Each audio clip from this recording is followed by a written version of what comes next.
Well, giving all praises to the Most High. It's good to be back, but it's cold to be back. I don't know about y'all. I'm waiting for Officer Mike and his wife, Lisa Zane, to come through on that. They're going to hit lotto. How many times you heard they're going to hit lotto? Everybody going to hit lotto. Okay. But sisters, how are y'all doing this Sabbath day? Good. Brothers, how are y'all doing? Where do I want to start with first? We just came back from Jamaica, the Cayman Islands, as well as Cozumel, Mexico, and I don't hate Northern Kingdom, but they do get on my nerves. They treated us like slaves. If I had a bat to beat the hell out, I would have whooped every one of them. They call the cops on me. They said we don't like. They called me. What they called me? Tigre, negro tigre, that black tiger right there. That's what they called me, a black tiger. I was gonna tear them little Mexicans up. They treated Esau like kings out there. Man, I'm looking at us. What the hell is this? Yeah, I'll leave them alone. But we love our brothers. We do love our brothers. They do. They got to get their mind right. That was the first time the gospel hit out there. If y'all see the photos, they stood back from the camp. Some of them, they really didn't want to approach. They were nervous. So before we get into the main lesson, the first lesson I want to touch on, I know some of y'all came out of Pan-Africanism, Afrocentricity, like myself, Deacon Yawasop, who was involved in that. And Deacon Yawasop used to honor Kwanzaa. Did you ever celebrate that? No? Okay. Well, we're going to talk about, briefly, Kwanzaa versus Hanukkah in brief. A brother by the name of Ronald McKinley Everett. Today he's known as Dr. Maulana Karenga, professor and chairman of Black Student Studies at California State University. He created the holiday known as Kwanzaa today. He created it back in 1966, the turbulent 60s. If we can look up Kwanzaa on Wikipedia, let's take a look. All right, blow up the picture first. Let's look at the photo. And let's make sure on Periscope they can see the photo too. That's Ron Karenga right there in the center. And if you notice for Kwanzaa, they have the 7 candlesticks, the candelabra. Some of them have the Kenti hats on. I even see Edomites. 1, 2, 3 in this photo. All right, pull back. Okay. Kwanzaa is a week-long celebration held in the United States and in other nations of the Western African diaspora. The word diaspora means scattering. That's what it means in the Americas. The celebration honors African heritage and African American culture and is observed from December 26th to January 1st, culminating in a feast and gift giving. Kwanzaa has 7 core principles. Okay. Let's go down. Let's go to the principles. Okay, principles and symbols. See, 7 candles in a candelabra. Am I pronouncing that right? Candelabra. Symbolize the 7 principles of Kwanzaa. Kwanzaa celebrates what its founder called the 7 principles of Kwanzaa, or Nguzo Saba. Where's Namdi? Ezekiel, is he here today? Okay, you can pronounce these words for me. Consisting of what Karenga called the best of African thought and practice in constant exchange with the world. These 7 principles compromise, now the language is Swahili. Kawada, a Swahili word meaning common. Each of the 7 days of Kwanzaa is dedicated to one of the following principles as follows. Umoja, that stands for unity, to strive for and to maintain unity in the family, community, nation, and race. The next one is the second candle represents Kuju Chakazulu. What does that say? Kuju Chagulia. What he said. It stands for self-determination, to define and name ourselves as well as to create and speak for ourselves. Ujimas, the third candle, which represents the collective work and responsibility to build and maintain our community together and make our brothers and sisters' problems our problems and to solve them together. The next one is Ujama, which stands for cooperative economics. To build and maintain our own stores, shops, and other businesses and to profit from them together. Then the next one is Nia, which stands for purpose. To make our collective vocation the building and developing of our community in order to restore our people to their traditional greatness. The sixth one is Kumba, stands for creativity. To do always as much as we can in the way we can in order to leave our community more beautiful and beneficial than we inherited it. And the seventh one is Imani, which stands for faith. To believe with all our hearts in our people, our parents, our teachers, our leaders, and our righteousness and victory of our struggle. So, this to the unlearned and untrained ear sounds, give me a word, sounds good, encouraging, deep, beneficial for our people. I was very impressed when back when I was in Afrocentricity. I said, yes, but we never kept it. But I said, okay, it was something. It was something. I thought it was deep. I thought it was admirable. But late in life, when I learned the scriptures, I said, there it is right there. Give me, who's reading for me? Sure. Give me Jeremiah 18, verse 12. Jeremiah 18, verse 12. The book of Jeremiah, chapter 18, verse 12. And they said, there is no hope, but we will walk after our own devices. And we will everyone do the imagination of his evil heart. Wait, read that again. And they said, now remember, this is Israelites speaking. Now, Dr. Molana Karenga, he likes to be called, he's an Israelite, whether he knows it or not. This is what we're reading here applies to him and many of our people. Read it one more time. And they said, there is no hope. We felt at the time there was no hope. Remember, this was created during the 60s. He said there's no hope. He said we cannot be celebrating these white supremacist holidays, which we all agreed with. Absolutely. But go ahead. But we will walk after our own devices. See, here's the problem. We will walk after our own devices. Go ahead. And we will everyone do the imagination of his evil heart. See that? Everyone will walk after the imagination of his evil heart. Hence, Kwanzaa. It sounds very, help me out, empowering. It sounds very self-empowering. However, it's from the devices of a man's own heart. Watch this. Give me Sirach in the Apocrypha chapter 5, and let's start at verse 2. Sirach chapter 5 and verse 2. Now, I know the brother meant well. He meant well. However, the problem is it goes outside of God's plan for our people. Sirach chapter 5, let's read 2 through 4. The book of Sirach, chapter 5, verse 2. Listen good. Follow not thine own mind and thy strength to walk in the ways of thy heart. That is the number one problem with blacks and Latinos. We love to follow our own mind. Esau has taught us to be individuals. As individuals, we cannot work collectively as a race, as a unit, as a nation. Esau works together. So although this Kwanzaa is a man-made holiday, he's creating it to try to get us to work together. However, it's based upon his own individualism, his own individual ideas. Read it again.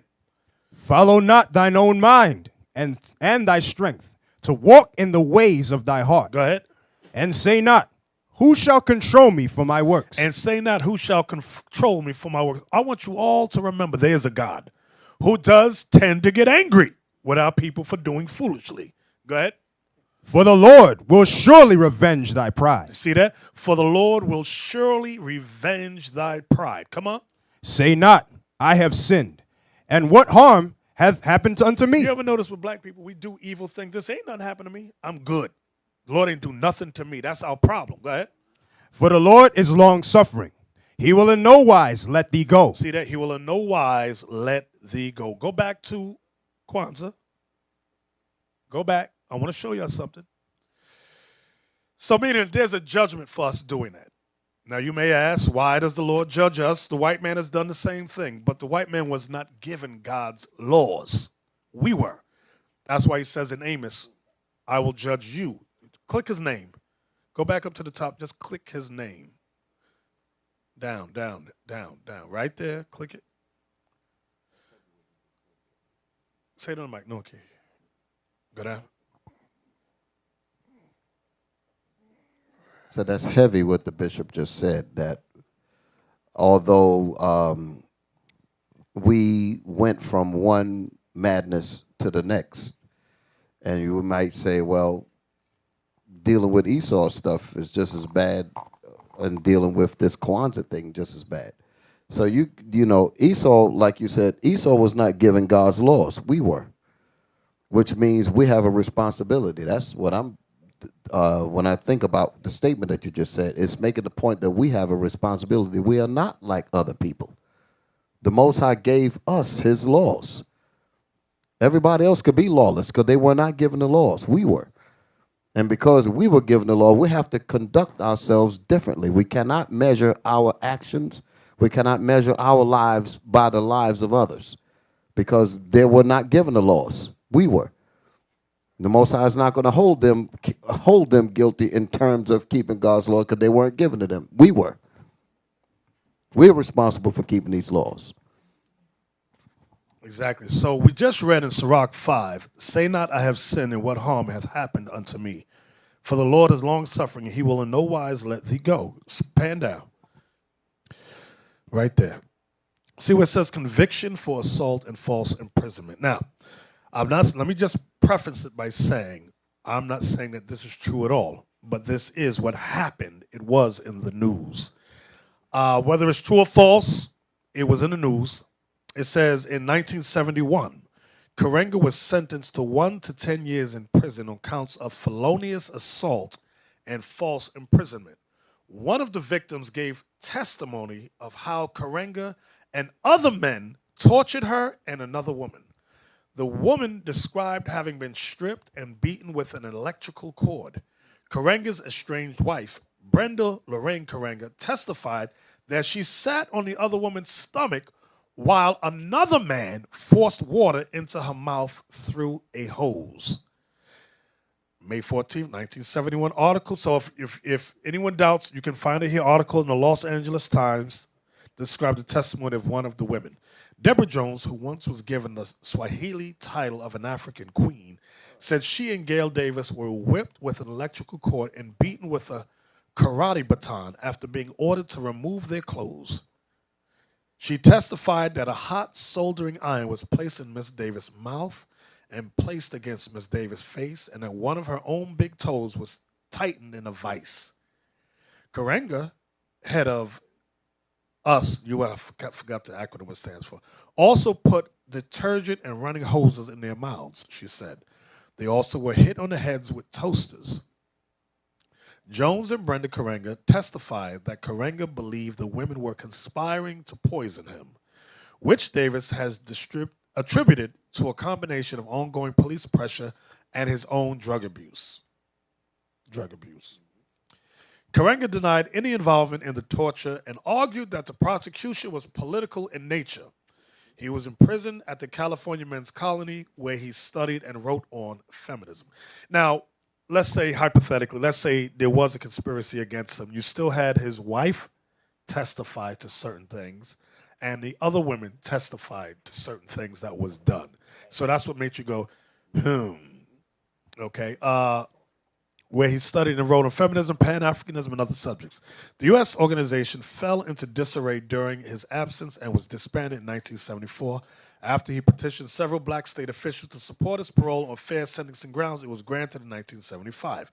Karenga has declined to discuss the convictions with reporters and does not mention them in biographical materials. During a 2007 appearance at Wabash College, he again denied the charges and described himself as a former political prisoner. Okay, we'll end it right there. Can you read that again for me? Sirach 5, please. This is a lesson for us all. The book of Sirach, chapter 5, verse 4. Start at 2. Verse 2. Follow not thine own mind and thy strength to walk in the ways of thy heart. And say not, who shall control me for my works?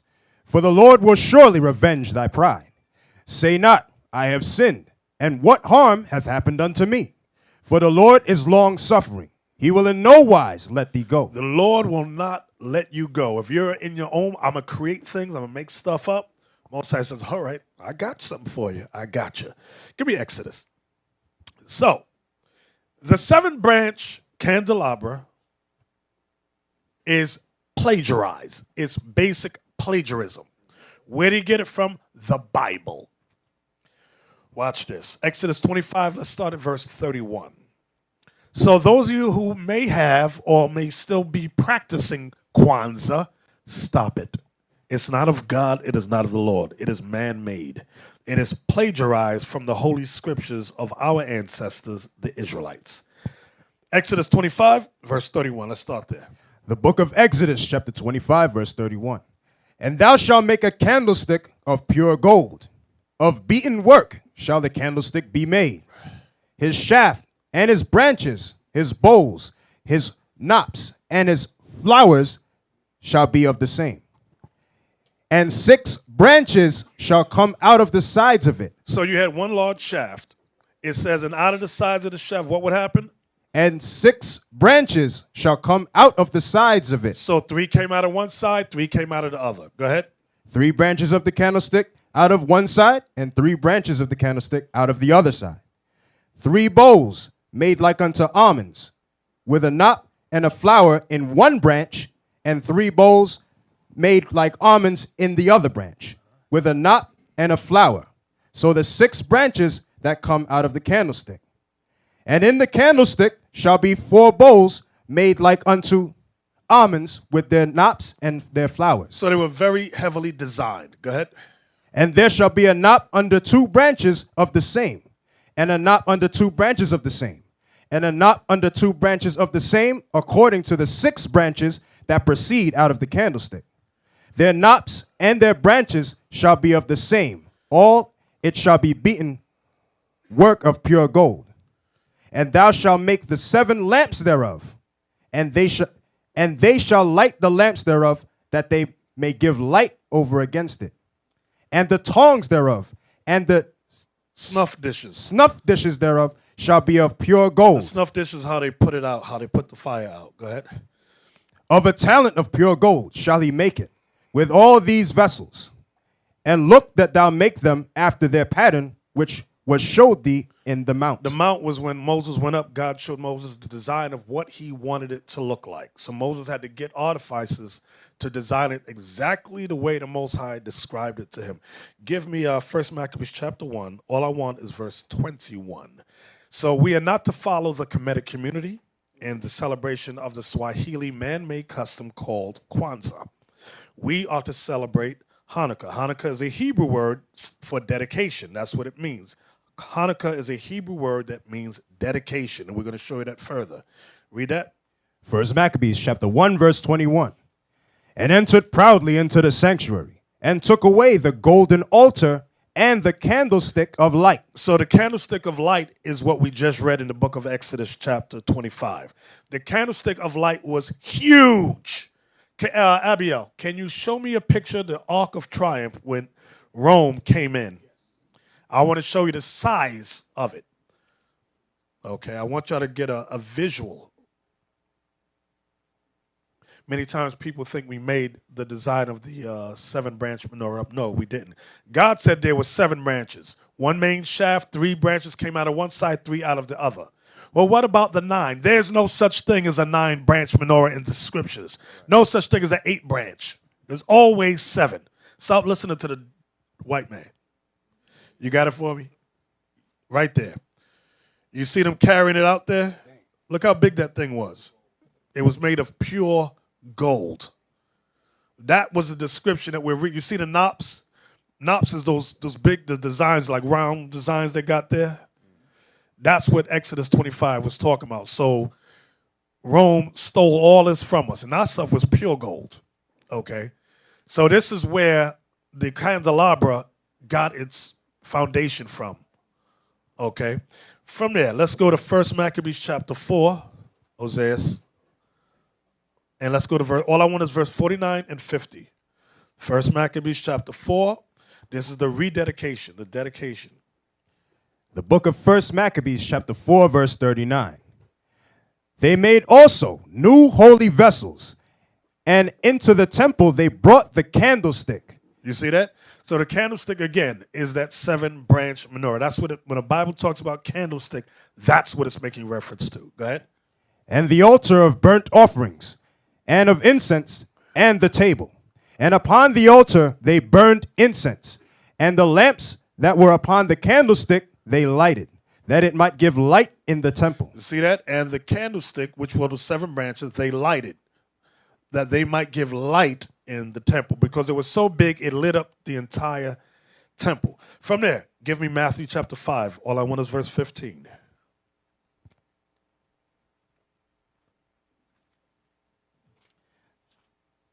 The book of Matthew, chapter 5, verse 15. Neither do men light a candle and put it under a bushel, but upon a candlestick, that it giveth light unto all that are in the house. Again, many times we got our Western American frame of thought. We keep thinking a little candle. This is talking about the 7-branch menorah. Christ ain't talking about what you buy from the bodega, a little candle. He's talking about the menorah. Just like what you said, I know a lot of people thought that it was one jack jump over the candlestick type of candle. Jack be nimble. Goodness. Get Revelation 1 and 20. The book of Revelation, chapter 1, verse 20. The mystery of the 7 stars, which thou sawest in my right hand. This is Christ. Go ahead. And the 7 golden candlesticks. That's the menorah. The 7 stars are the angels of the 7 churches. Represents the leadership of those 7 congregations. Go ahead.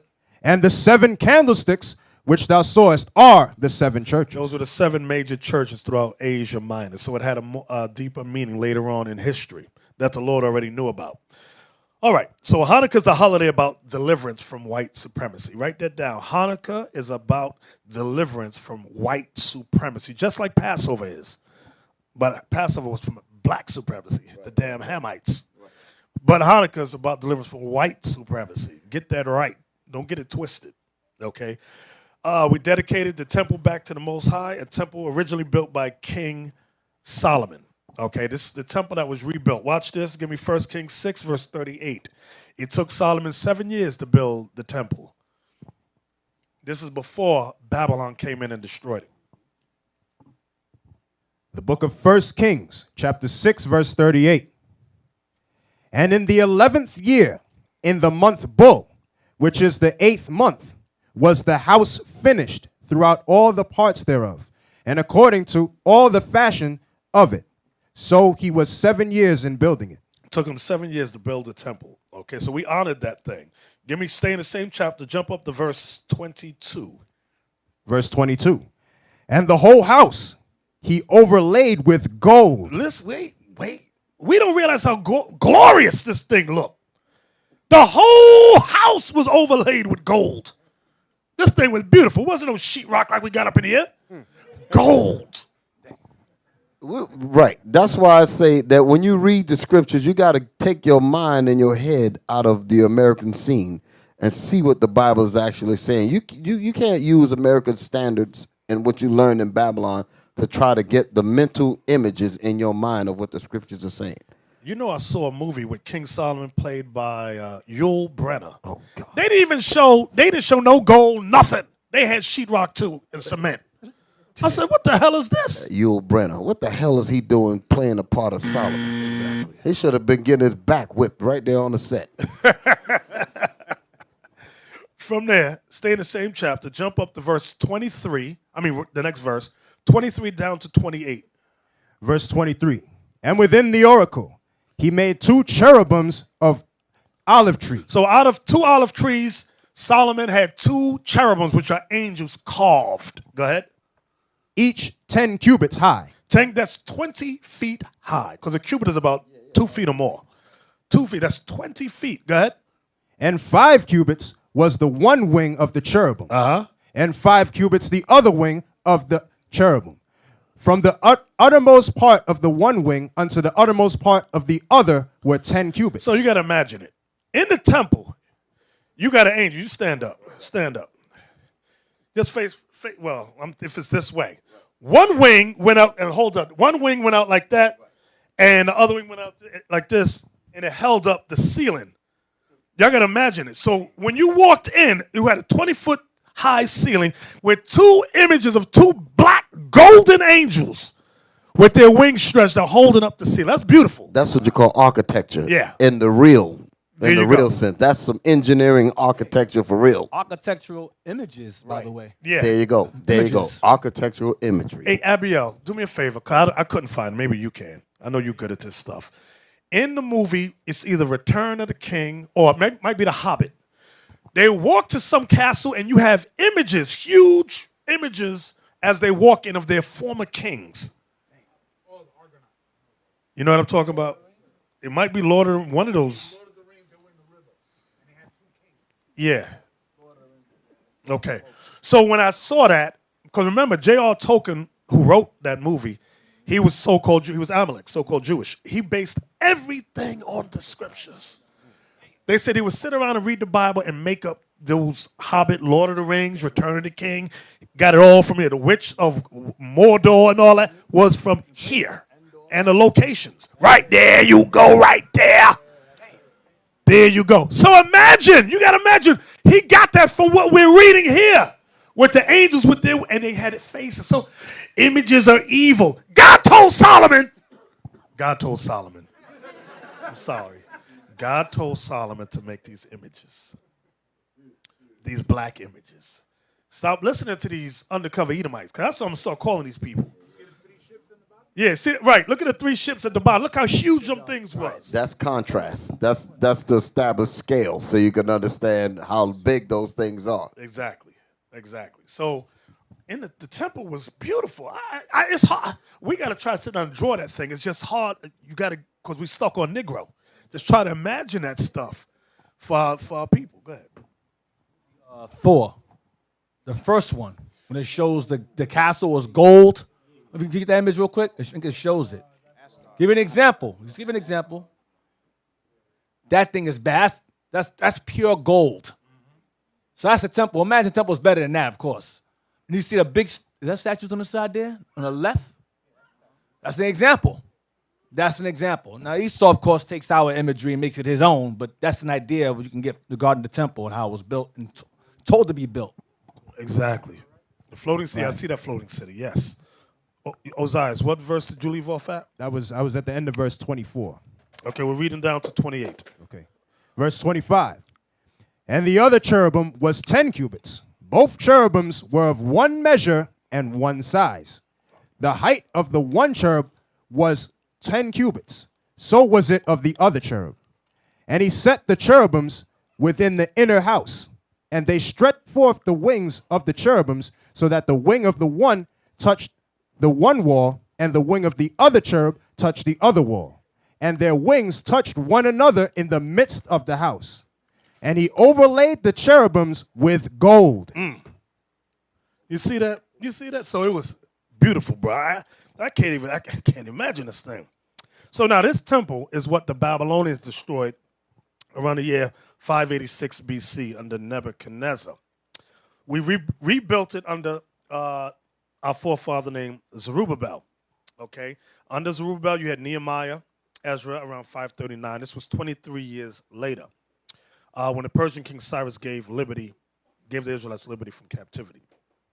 So we rebuilt it, but it didn't look as glorious when you read the book of Haggai. It said it did not look as good. Then the Greeks came in and defiled it in 166 BC under Antiochus Epiphanes. I believe it was the 4th or the 3rd. 4th? You know, I was getting them mixed up. Then it was rededicated 2 years later in 164 BC by the Maccabees. Give me John 10:22. So when they rededicated the temple in 164 under Judah Maccabees and his brethren, years later, our Savior, the King, honored that day. Come on. The book of John, chapter 10, verse 22.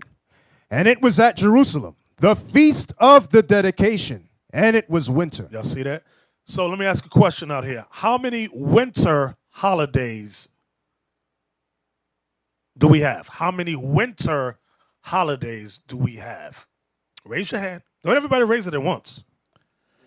Okay, I see 3 hands, 4. Let me hear this young man right here in the front. State your name. Shalom. Shalom. Brother Zephaniah. Zephaniah. Oh, okay. 3. Wait. Just stop. I need y'all to help these brothers with names. Everybody's hearing other brothers' names taking the same name. I think he's the 5th Zephaniah now. More than that, right? Y'all read the book of Chronicles. You get all names in there. I'm sorry. Zephaniah, what'd you say? There's 3. The Feast of Dedication, Feast of Purim, and the Destruction of Nicanor. Very good. Very good. Very good. You know why I said good? Because I forgot Cana. I wasn't thinking about that. Very good. You're right. You absolutely right. All praises to the Most High. He been in the beginner's class? Give me Colossians 2:18. The book of Colossians, chapter 2, verse 18. Let no man beguile you of your reward in voluntary humility and worshiping of angels. When it says in worshiping of angels, going into messengers, men, that's what it's talking about. Read it again. Let no man beguile you Let no man trick you. Go ahead. of your reward Of your reward. in a voluntary humility In voluntary humility, you humble yourself to something some man made. Go ahead. and worshiping of angels. Worshiping man-made doctrines. Was that it? No. Intruding into those things which ye have not seen. Intruding into those things which you have not seen. Because men like to say, I had a vision or a dream from God, and God showed me that this is what we should do. No. So Kwanzaa has nothing to do with the Most High. He gave us Hanukkah, which is the Feast of Dedication. Hanukkah is based on history. It's not based on somebody I had a dream theory.